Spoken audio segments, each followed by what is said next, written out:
Hey everyone, welcome back. If Scotiabank bill payments are not working, here's what to do. First, make sure you have enough balance on your account to cover the payment. Next, confirm that pay information is correct and already added to your bill playlist.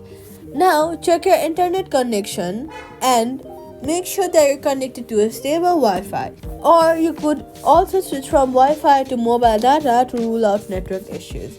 Then try submitting the payment again once you have a good or stable internet connection. If the bill pay option is frozen or missing, now log out of the app and log back in.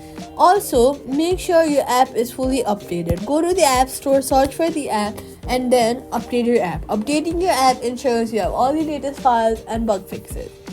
If payment still fails, the biller may be temporarily unavailable. Try again later or contact Scotiabank support for confirmation, and that's it. Subscribe for more quick